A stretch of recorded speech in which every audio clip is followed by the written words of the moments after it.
Hi friends, welcome to knowledge V point. Budget summary নিয়ে আলোচনা করবো আজ 2025 এবং 26-এর যে বাজেট হতে সেই বাজেটের কি পয়েন্ট বা ইনফরমেশন যে পয়েন্টগুলো সেই পয়েন্টগুলো আলোচনা করবো। এই ইনফরমেশন পয়েন্টগুলো ভেরি ভেরি ইম্পর্টেন্ট যে কোনো গভর্নমেন্ট জব প্রিপারেশনের জন্য। দেখো, no income tax on average monthly income up to 1 lakh. যাদের মান্থলি এভারেজ ইনকাম 1 লাখ টাকা পর্যন্ত তাদের কোনো রকম ইনকাম ট্যাক্স দিতে হবে না। মধ্যবিত্ত বা মিডল ক্লাস ফ্যামিলি তাদের সেভিংস এবং কনজাম্পশন সেটাকে বুস্ট করার জন্যই এই উদ্যোগটা নেওয়া হয়েছে। সেই সঙ্গে যারা স্যালারেড বা এমপ্লয়ি যারা, তাদের যদি অ্যানুয়ালি ইনকাম 12,75,000 টাকা এর মধ্যে থাকে তাহলে তাদেরও কোনো রকম ইনকাম ট্যাক্স দিতে হবে না, যে ইনকাম ট্যাক্সটা ডাইরেক্ট ট্যাক্সের মধ্যে আসে। এবার ইউনিয়ন বাজেটের গুরুত্বপূর্ণ সব থেকে যে বিষয়টা সেটা হলো বলা হয়েছে এখানে 4 ইঞ্জিনস অফ ডেভেলপমেন্ট। ডেভেলপমেন্টের জন্য 4টা ইঞ্জিনের কথা বলা হয়েছে। যে ইঞ্জিনগুলোর মধ্যে ফার্স্ট ইঞ্জিন হলো সেটা এগ্রিকালচার, সেকেন্ড ইঞ্জিন সেটা এমএসএমই ইনভেস্টমেন্ট, এবং ফোর্থ ইঞ্জিন যেটা সেটা হলো এক্সপোর্ট। এবারের বাজেটের সবথেকে গুরুত্বপূর্ণ একটা বিষয় সেটা হলো এআই। এআই এডুকেশনের জন্য ইনভেস্ট করা হবে 500 কোটি টাকা। এই জন্য এআই এডুকেশন সেন্টার সেগুলো ওপেন করা হবে। সময়ের সাপেক্ষে টেকনোলজির দিক দিয়ে দেশকে এগিয়ে রাখার জন্য এটা উদ্যোগটা নেওয়া হয়েছে। আমাদের ইন্ডিয়াতে মেডিকেল সিস্টেম বা হেলথ সেক্টরকে ডেভেলপমেন্ট করার জন্য নতুন করে 75,000 মেডিকেল সিট ক্রিয়েট করা হবে নেক্সট 5 ইয়ার্সে, এবং নেক্সট ইয়ারে 10,000 মেডিকেল সিট ক্রিয়েট করা হচ্ছে। বাজেটের যে এস্টিমেশন 2025-26-এর সেই এস্টিমেশনটা করব, দেখবো যে বাজেটে কি এস্টিমেট করা হয়েছে। টোটাল রিসিপ্টস আদার দেন বোরোয়িং সেটা বলা হয়েছে 34.96 লক্ষ কোটি টাকা। বোরোয়িং বলতে গভর্নমেন্ট যে ধার করে বা লোন নেয় সেই রিসিপ্টটা বাদ দিয়ে যে রিসিপ্ট, সেই রিসিপ্টের কথা এখানে বলা হয়েছে 34.96 লক্ষ কোটি টাকা। আর টোটাল যে এক্সপেন্ডিচার বা খরচ হতে চলেছে গভর্নমেন্টে সেটা হলো 50.65 লক্ষ কোটি টাকা। এখানে নিট ট্যাক্স যেটা গভর্নমেন্ট রিসিভ করবে সেটা হলো 28.37 লক্ষ কোটি টাকা। আর ফিসকাল ডেফিসিট যেটা সেটা এস্টিমেট করা হয়েছে 4.4% টোটাল জিডিপির, বা 24-25-এর ফাইন্যান্সিয়াল সার্ভে থেকে যে ডেটা উঠে এসেছে সেটা হলো 2025-26-এর জন্য জিডিপি টার্গেট করা হয়েছে সেটা হলো 6.3 থেকে 6.8 এর মধ্যে জিডিপি থাকতে চলেছে 2025-26। এবার এগ্রিকালচার কন্ট্রিবিউশন দেখো 16%, সেটা কোথায় 2024-এর ফাইন্যান্সিয়াল ইয়ার, সেখানে যে জিডিপি আমাদের ইন্ডিয়ান জিডিপির, সেখানে টোটাল জিডিপির মধ্যে 16% এসেছে এগ্রিকালচার এবং এস অ্যালায়েড সেক্টর থেকে।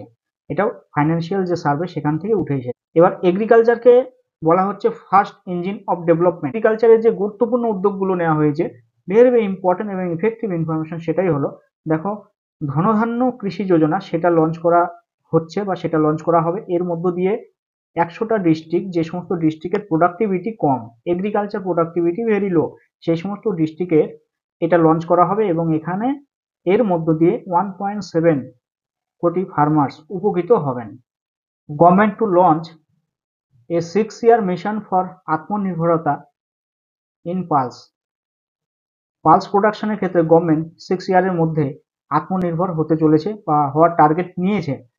ডাল প্রোডাকশনের ক্ষেত্রে আমাদের ইন্ডিয়ার যে ডাল প্রয়োজন সেই টোটাল যে কনজাম্পশন সেই নিডস সেটা সম্পূর্ণ ইন্ডিয়াতেই প্রোডাকশন হবে। সাফিসিয়েন্ট যে প্রোডাকশন সেটা করার চেষ্টা করছে মসুর, উড়ার, টার এই ডালগুলো। কিষাণ ক্রেডিট কার্ড এর থ্রুতে লোন সেটা লিমিট বাড়ানো হয়েছে, 3 লাখ থেকে 5 লাখ টাকা করা হয়েছে। তারপর দেখো, মাকামা বোর্ড বিহারে এস্টাবলিশ করা হবে। ভেরি ভেরি ইম্পর্টেন্ট একটা ইনফরমেশন যে মাকামা ডিশ, মাকামা একটা ফেমাস ফুড যেটা প্রোডাকশন হয় বিহারে। এই মাকামা প্রোডাকশনের জন্য, মার্কেটিং এর জন্য, ভ্যালু এডিশনের জন্য, প্রসেসিং এর জন্য মাকামা বোর্ড এস্টাবলিশ করা হবে বিহারে। এটা একটা ইনফরমেশন। এমএসএমই এটাকে সেকেন্ড ইঞ্জিন অফ ডেভেলপমেন্ট বলা হচ্ছে, ডেভেলপমেন্টের দ্বিতীয় ইঞ্জিন। এক্ষেত্রে যে বিষয়গুলোকে গুরুত্ব দেওয়া হয়েছে সেটা দেখো, নতুন একটা স্কিম লঞ্চ করছে যারা ফার্স্ট টাইম এন্টারপ্রিনিয়র হতে চায় তাদের ক্ষেত্রে, এবং এই সুযোগ সুবিধা পাবে এসসি এসটি যারা ওমেন আছে তারা। 5 লাখ এসসি এসটি ওমেন তারা এই স্কিমের আওতায় আসবে। এক্ষেত্রে কি করা হয়েছে, লং টার্মের জন্য 2 কোটি টাকা টার্ম লোন দেওয়া হবে নেক্সট 5 ইয়ার্সে। তারপর এমএসএমই যে ডেফিনেশন সেই ডেফিনেশন কিন্তু এখানে পরিবর্তন করা হয়েছে। ইনভেস্টমেন্টের উপর বেস করে যে ডেফিনেশন সেটাকে 2.5 গুণ বাড়িয়ে দেওয়া হয়েছে। টার্নওভারের উপর বেস করে যে ডেফিনেশন এমএসএমই গুলোর সেটাকে 2 গুণ বাড়িয়ে দেওয়া হয়েছে। এমএসএমই ওপর যে নিউ ডেফিনেশন ক্রিয়েট হলো এর উপর নতুন ভিডিও আমরা আনবো, অবশ্যই আমাদের সঙ্গে। আমাদের চ্যানেলে নতুন হলে অবশ্যই চ্যানেলটাকে সাবস্ক্রাইব করে রাখো যাতে এরকম ক্লাস ম্যাটেরিয়াল আপডেটগুলো দ্রুত তোমাদের কাছে পৌঁছে যায়। দেখো এমএসএমই তে নতুন একটা স্কিম সেটা লঞ্চ হবে ফুটওয়্যার এবং লেদার সেক্টর ডেভেলপমেন্টের জন্য। আমাদের ইন্ডিয়ান যে ফুটওয়্যার এবং লেদার সেটাকে গ্লোবালি নিয়ে আনার জন্য বা গ্লোবালি যে কম্পিটিটিভ সেখানে এটাকে এগিয়ে নেওয়ার জন্য, প্রোডাক্টিভিটি বাড়ানোর জন্য, কোয়ালিটি বাড়ানোর জন্য একটা গ্লোবাল মার্কেট তৈরি করা হবে। সেক্ষেত্রে নতুন করে 22 লক্ষ এমপ্লয়ি ক্রিয়েট করার চেষ্টা করা হচ্ছে এবং সেখান থেকে টার্নওভার আসবে 4 লক্ষ কোটি টাকা, অ্যানুয়ালি টার্নওভার আসবে। আর এক্সপোর্ট হবে এখান থেকে যে সেটা হলো 1.1 লক্ষ কোটি টাকা। টয় সেক্টরে একটা নতুন বিপ্লব আনার চেষ্টায় আছে। টয় সেক্টরের উপর একটা গুরুত্বপূর্ণ উদ্যোগ আগেই নেওয়া হয়েছিল। চায়না থেকে যে সমস্ত খেলনা আমদানি করা হতো সেখানে তো কমিয়ে দেওয়া হয়েছে সেই বিষয়টা। এইবার ইন্ডিয়াকে গ্লোবাল টয় হাব তৈরি করার চেষ্টায় আছে। ইন্ডিয়াকে গ্লোবালি একটা টয় হাব ক্রিয়েট করা হবে। এক্ষেত্রে কিন্তু চায়না অবশ্যই ব্যাকফুটে পড়বে। তারপরে দেখো centre of excellence in AI for education. AI এডুকেশনের জন্য এক্সেলেন্স সেন্টার সেগুলো ক্রিয়েট করা হবে। এক্ষেত্রে 500 কোটি টাকা ইনভেস্ট করা হবে। এআই বর্তমানে খুবই গুরুত্বপূর্ণ একটা অংশ টেকনোলজি এবং আগামী দিনের যে টেকনোলজি সায়েন্স সেটাকে এগিয়ে রাখার জন্য। ডেভেলপমেন্টের থার্ড ইঞ্জিন সেটা হলো ইনভেস্টমেন্ট। এইবার গভর্নমেন্ট কোথায় কোথায় ইনভেস্টমেন্ট করবে, কোন কোন সেক্টরে ইনভেস্টমেন্ট করবে গভর্নমেন্ট ডেভেলপমেন্টের জন্য, সেই জায়গাগুলো কি একটু দেখবো আমরা। সক্ষম অঙ্গনওয়াড়ি এবং সেই সঙ্গে পোষণ 2.0 এই দুটো স্কিমে গভর্নমেন্ট ইনভেস্টমেন্ট করবে। সেই সঙ্গে গভর্নমেন্ট নিউট্রিশনালি বা নিউট্রিশন সাপোর্টের জন্য 50,000 অটল টিঙ্কারিং ল্যাব যেগুলো সেগুলো বিভিন্ন গভর্নমেন্ট স্কুলে নেক্সট 5 ইয়ারে ডেভেলপ করা হবে বা সেট আপ করা হবে। গভর্নমেন্ট ফ্রি ব্রডব্যান্ড কানেক্টিভিটি সেটা প্রোভাইড করবে সেকেন্ডারি গভর্নমেন্ট হাই স্কুল এবং প্রাইমারি হেলথ সেক্টরগুলোতে ফ্রি ব্রডব্যান্ড এবং ওয়াইফাই। এক্সপানশন অফ মেডিকেল এডুকেশনকে আরও এক্সপানশন করা হবে। নেক্সট ইয়ারে 10,000 নতুন মেডিকেল সিট ক্রিয়েট করা হচ্ছে এবং 75,000 নিউ মেডিকেল সিট ক্রিয়েট করা হবে নেক্সট 5 ইয়ারে। Day care cancer centre in all district hospital, আমাদের ডিস্ট্রিক্ট হসপিটালগুলোতে ডে কেয়ার ক্যান্সার সেন্টার তৈরি করা হবে। নেক্সট 3 ইয়ার্সে 200টা এরকম সেন্টার ক্রিয়েট করা হবে।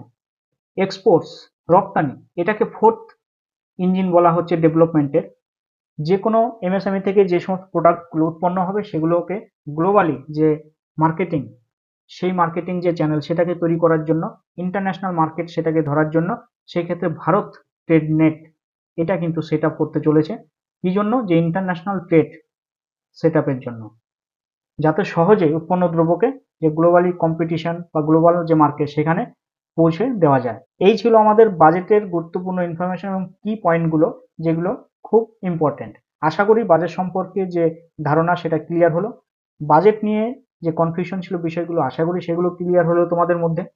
এবার আমাদের এরকম ক্লাস ম্যাটেরিয়ালগুলো যদি তোমরা পিডিএফ ফর্ম বা পিপিটি ফর্মে পেতে যাও তাহলে আমাদের দেওয়া এই হোয়াটসঅ্যাপ নাম্বারে কন্ট্যাক্ট করবে। আমরা totally free of cost 100% free of কস্টে কিন্তু প্রোভাইড করবো তোমাদের। এবার বাজেট সম্পর্কে গুরুত্বপূর্ণ কিছু ক্লাস সেপারেট ভাবে আসবে, যেমন এমএসএম এর উপর তার ডেফিনেশন গুলো চেঞ্জ হয়েছে, নতুন ডেফিনেশন কি হলো, সেই সঙ্গে এআই প্রযুক্তির উপর সেপারেট ভিডিও ক্লাস আসবে। ওকে, তো তোমরা অবশ্যই কিন্তু আমাদের চ্যানেলের সঙ্গে থাকবে, সাবস্ক্রাইব করে রাখবে যাতে আপডেটগুলো সবার আগে এবং দ্রুত তোমাদের কাছে পৌঁছে যায়। আজকের আলোচনা এই পর্যন্তই। ভালো থেকো, সুস্থ থেকো। জয় হিন্দ, বন্দে মাতরম, ভারত মাতা কি জয়।